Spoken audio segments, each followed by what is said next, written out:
अस्सलाम वालेकुम रहमतुल्लाह नहमदुहु व नुसल्ली अला रसूलिहिल करीम अऊज़ु बिल्लाहि मिनश शैतानिर रजीम या अय्युहन नास कुलू मिम्मन फिल अर्द हलालन तय्यब वला तत्तबिउ खुतवतिश शैतान इन्नहु लकुम अदुव्वुम मुबीन। अजीज भाई और बहनों, कुरान की आयत सूरह बकरा की बड़ी जामे आयत है। इसमें अल्लाह ताला फरमाता है इंसानों को मुखातिब करके, सिर्फ मुसलमान या ईमान वाले या अहले किताब नो, तमाम इंसानियत है। या अय्युहन नास कुलू मिम्मन फिल अर्द हलाल व तय्यब, हलाल और तय्यब दोनों, यानी जिसको अल्लाह ने हराम नहीं कहा है वो भी और उनमें से भी तय्यब चीजें। आज ये आयत इसलिए याद आ गई मुझे कि पिछले दिनों में मैं जब अखबार पढ़ रहा था तो कुछ आर्टिकल्स ऐसे थे जिसमें डिस्कशन था द फियर इंडस्ट्री, खौफ के उद्योग, यानी इसको उद्योग कहा गया, यानी खौफ का कारोबार। और बड़ी दिलचस्प चीजें उसमें बताई गई थी। एक तो ये थी कि the growth of the cosmetic empire, यानी ये जो कॉस्मेटिक आती है ना, चेहरे पे लगाते हैं हम पाउडर्स, लिपस्टिक्स, खूबसूरत दिखने के लिए या उम्र छुपाने के लिए, ये एक खौफ इंडस्ट्री का एक हिस्सा है, ऐसा अमेरिकन और यूरोप के स्कॉलर्स कहते हैं। इनका ये कहना है कि हर एक शख्स को एजिंग से डर लगता है। मैं बुढ़ा दिख रहा हूं, मेरे चेहरे पे झुर्रियां हैं, मुझको नौकरी से निकाल देंगे। खास करके बहनें जो ऑफिसों में काम करती है उसको एक इनसिक्योरिटी फील होती है कॉर्पोरेट वर्ल्ड में, वेस्टर्न कॉर्पोरेट वर्ल्ड, और अभी हमारे मुल्क में भी ऐसा होता है। एक इनसिक्योरिटी फील होती है कि हमें कुछ हो गया, निकाल दिए जाएंगे हमें, अगर थोड़ी सी बुढ़े दिख गए, थोड़ी जवान नहीं दिखेंगे, खूबसूरत नहीं दिखेंगे। इस तरह से एक खौफ आया है। इसीलिए मुसन्निफ, बड़ा प्यारा मुसन्निफ है, वो कहता है कि मैं, जब आप कॉस्मेटिक इंडस्ट्री में जाओगे तो आपको महसूस होगा कि सबसे रफ्तार से ग्रोथ होने वाली इंडस्ट्री कॉस्मेटिक इंडस्ट्री है। सबसे रफ्तार से आगे बढ़ने वाली इंडस्ट्री कॉस्मेटिक इंडस्ट्री है। और नेओमी वुल्फ, इन्होंने किताब लिखी है द ब्यूटी मिथ, बहुत अच्छी किताब है। इसमें ये लिखती है कि जब आप कॉस्मेटिक की दुकान में जाओगे तो वहां पे शीशे बहुत होते हैं। अब आप जाहिर सी बात है बाहर से निकल चलते फिरते गए, आपके चेहरे पे झुर्रियां हैं, धूल लगे हुए, आपके बाल कैसे हैं। और जब आप दुकान में जाओगे कॉस्मेटिक की, आपका चेहरा दिखेगा आपको, और बाजू में खूबसूरत की मॉडल की तस्वीर होगी जो आपके सामने देखकर मुस्कुराती होगी। उसके चेहरे, उसके बाल अच्छे बने हुए होंगे, उसके चेहरे पे धूल नहीं होगी, उसके कपड़े की इस्त्री बरकरार होगी, और आपसे मुस्कुराकर इनडायरेक्टली आपके साथ अपना लुक्स कंपेयर करती है। अब ये एक इंप्रेशन होता है कि आने वाला सोचे कि यार हमारे में इसमें कितना फर्क है, मैं तो ऑफिस में काम करती हूँ, तो 2 के जगह पे 4 कॉस्मेटिक चीजें खरीद लेते हैं। और यही मुसन्निफा नेओमी वुल्फ ये लिखती है कि अमेरिकन और यूरोपियन लेडीज जो कारोबार में, कॉर्पोरेट वर्ल्ड में जो काम करती हैं, इनका 1/3 सैलरी, इनकी 1/3 सैलरी, ये 1/3 सैलरी चली जाती है सिर्फ अपनी उम्र छुपाने में, अपने आप को खूबसूरत बनाए रखने में।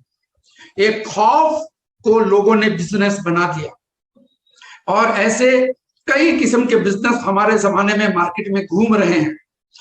एक आर्टिकल पढ़ा था मैंने 9/11 के बारे में, कि जब 9/11 का हादसा हुआ तो अमेरिका में सिक्योरिटी का बिजनेस बड़ा चौड़ा, गहरा और ऊंचा फैल गया।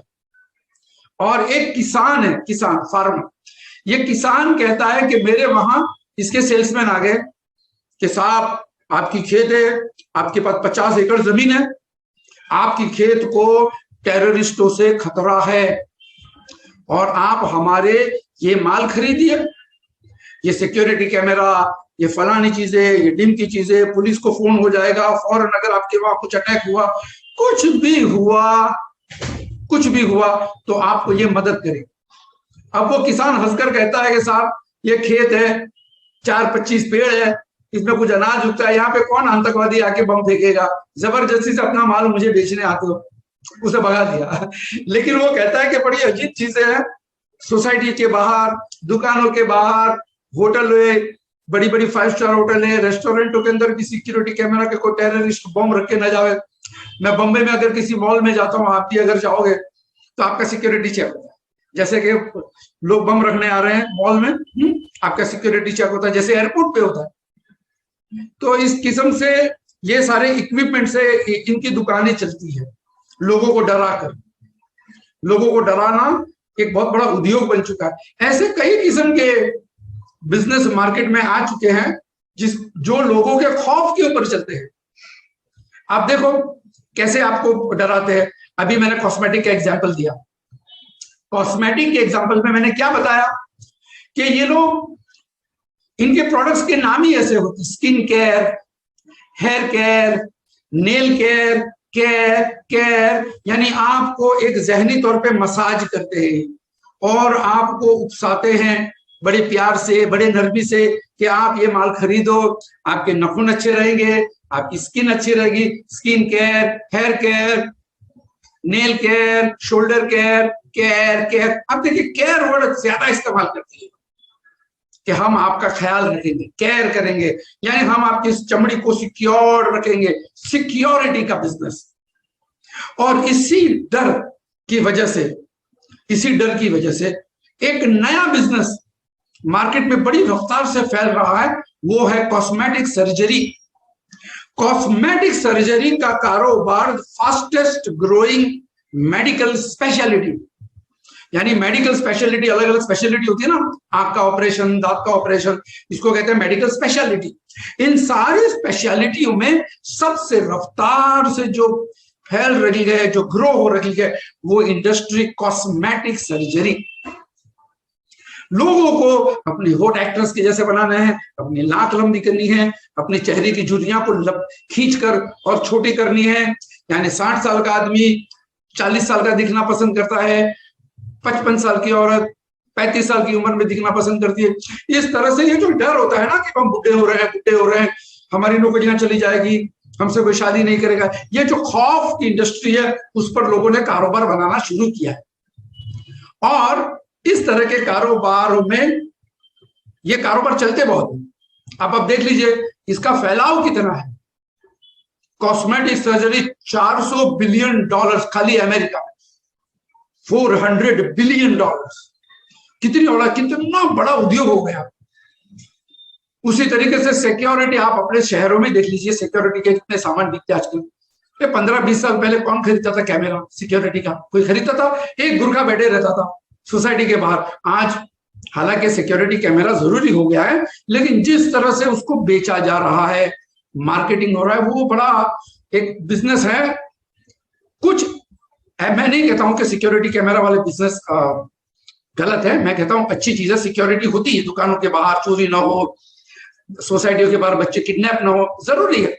लेकिन मेरा इशारा है वो खौफ दिखाकर जो बेचना, वो गलत है। खौफ, लोगों को जरूरत से ज्यादा डराना, लोगों को बेमतलबी डराना, इसके जरिए अपनी दुकानें चलाना, अपने इंडस्ट्रीज चलाना, ये कोई इंसानियत वाली बात नहीं है। तो ये खौफ की इंडस्ट्री बड़ी रफ्तार से गुजरती है, ग्रोथ होती है। शायद आपके पास भी मौके आ जाए कॉस्मेटिक के और इन सब चीजों के, तो आप जरा सा होशियार रहिएगा। जहां तक सिक्योरिटी सर्विस है, ओके ठीक है, लेकिन अब तो प्राइवेट सिक्योरिटी बॉडीगार्ड्स आ गए। आप देख लीजिए, पुलिस तो होती है शहर में, लेकिन प्राइवेट सिक्योरिटी के बॉडीगार्ड्स, मैंने कहा ना कि बहुत लोग आ जाते हैं। फिर इंडस्ट्री में एक चीज आई, फिर उसके पीछे पीछे 10 चीज आती है कि प्राइवेट बॉडीगार्ड 1 महीने का 40,000 रुपए की तनख्वाह लेता है, 50,000 की तनख्वाह लेता है, पूरा कॉन्ट्रैक्ट दे दो, 5 आदमी आगे पीछे रहेंगे, गाड़ी के साथ रहेंगे, पैसे वालों के बच्चों को किडनैप होने का डर होता है। यह खौफ की इंडस्ट्री का एक ऐसा बिजनेस बन गया। तो मेरा आपको ये कहना है कि आप उन बिजनेस में जाओ जिससे लोगों को डराओ। ये कॉस्मेटिक है, इसमें बहुत सारे लोग ऑब्जेक्शंस भी लेते हैं कॉस्मेटिक्स में कि इसमें क्या क्या डाला जाता है। कई रैबिट्स यानी खरगोश जैसे मासूम जानवरों को भी, उनके भी गोश्त और चमड़ियां डाल दी जाती है। इस तरह से बहुत सारी चीजों का एतराज होता है। तो जरा सा सोच समझकर कारोबार चुनना अच्छी बात है। खौफ के कारोबार में अगर जरूरत चीजें हैं जैसे सिक्योरिटी कैमराज है, इन सब चीजों का ओके, वेरी गुड। लेकिन बाकी जो खौफ की इंडस्ट्री है मजेदार, जिसके बारे में अक्सर आप पढ़ते रहते हो कि कौन सी इंडस्ट्री बाहर आ रही है आज, द फियर इंडस्ट्री। अगर आप cosmetic surgery, anti ageing creams और पर्सनल सिक्योरिटी, ये 3 कारोबारी अगर आप देख लेंगे तो आपको पता चलेगा कि हॉलीवुड और बॉलीवुड से ज्यादा बड़ा बिजनेस इनका। तो बस ये छोटी सी नसीहत आज के सेशन में। कारोबार तो बहुत है, लेकिन सोच समझ कर कोई भी कारोबार को हाथ उठाइएगा, इसलिए कि आप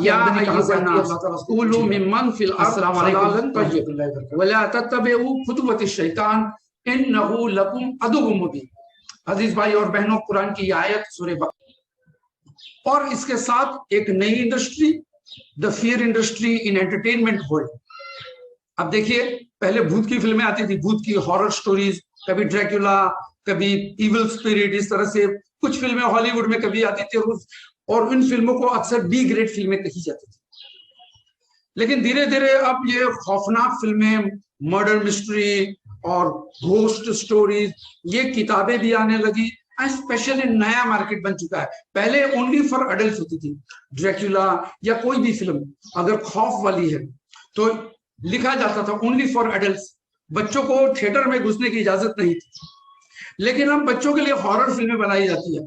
3-4 बच्चे होते हैं, एक भयानक महल में जाते हैं, खो जाते हैं, फिर वहां पे इनको जीन भूत क्या क्या नजर आते हैं, फिर ये मुकाबला करते हैं और बड़ी डरावनी चीजें होती है, मर्डर्स होते हैं, खून खराबा होता है। किस तरह से खून खराबी दिखाए जाते हैं, ये फियर इंडस्ट्री है। किताबों के साथ साथ ऐसी नॉवेल्स भी आने लगी, ghost stories for children, ghost movies for children. और ये इंडस्ट्री भी हॉलीवुड में बड़ी फैल रही है, और हमारे बॉलीवुड वाले भी अभी इसी के नक्शे कदम पर चलकर बच्चों के लिए भी भूत की स्टोरियां बना रहे हैं, क्योंकि लोगों को एंटरटेनमेंट होना डर से। अब ये समझ में नहीं आता है कि डर करके इसमें एंटरटेनमेंट क्या है कि मुझे डर लग रहा है। तो ये सारी चीजें, ये एक खौफ की इंडस्ट्री का एक हिस्सा है।